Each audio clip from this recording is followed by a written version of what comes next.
Grandma! I'm glad the information that you got last week from my video helped you. And I got your email this week. I see that you're a little curious about cancer now. Well, as you know, there's different forms of cancer and different types. There are lung cancer, stomach cancer, breast cancer, skin cancer, and very many other types. Cancer can be simply described as the uncontrolled cell division of the abnormal cells in our body. Let me go ahead and show you a few pictures of those. Let's see. So on this screen, we have a normal cell, which is right here where I'm pointing to, and this is just a regular cell. And then we also have the abnormal cell right here. So in this is the example of the abnormal or a cancerous cell, completely different from the normal one. As you can see, there's a lot of other cell receptors right here, which I'll go over. So, in order for cells to divide, cells need certain growth factors to bind with cell receptors. Growth factors are simply known as the signals that the cells get. So here in this picture, we have a normal cell division. And then I'm going to go ahead and show you the cell receptors in the next one. Yes. Okay.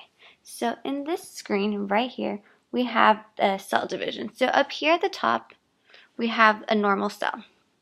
And then on this side with the orange cells, this is the way the cell divides normally. And here you see it's dividing from 1 to 2 and then for more. And this is going through the mitosis stage. In normal cells, this cell division eventually will stop. But in the abnormal cells, like on this side, which are the green ones, these are with damaged DNA and they can lead up to the cancer cell division, which as you can see, they start splitting up a lot faster and very uncontrolled, which is why you see so many down here.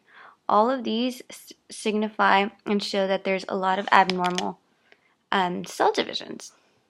So, also, in order for the signals that I was telling you, for the cells to divide, they need the growth factors, and those growth factors bind with cell receptors on the cell.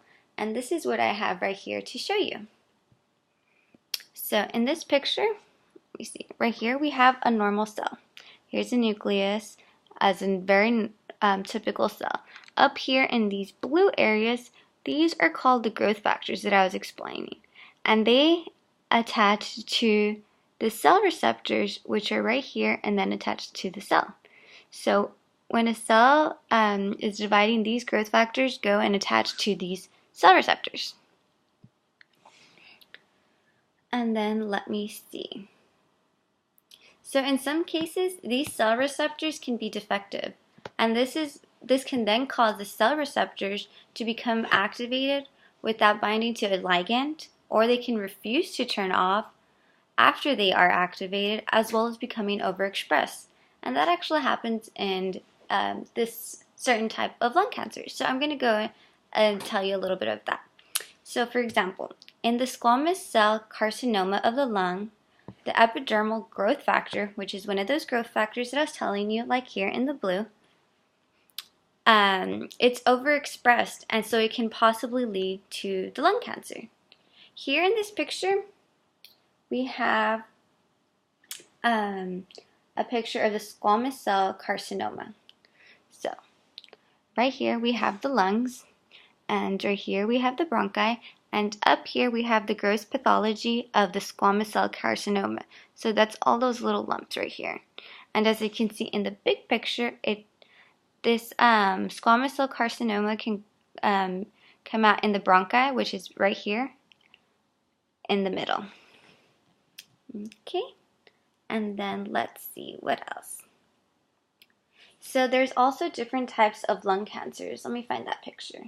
So these are the pictures of the histology pictures of the lung cancer, and the one that I was talking about was a squamous cell carcinoma, which is down here. But there's also some other types, like this one's the adenocarcinoma, large cell carcinoma, squamous cells, like the one that I was explaining, and the small cell carcinoma in this one. The squamous cell carcinoma that I was telling you about, that's usually about 25% of the cancers from the lung are this squamous cell carcinoma.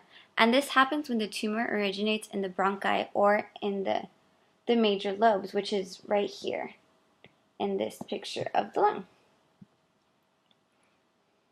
Right here, the bronchi or in the major lobes. I hope that explains a little bit about cancer and lung cancer. If you have any other questions, Grandma, you know you can always just email me or call me, and I can't wait to see you soon. Bye! Have a good week.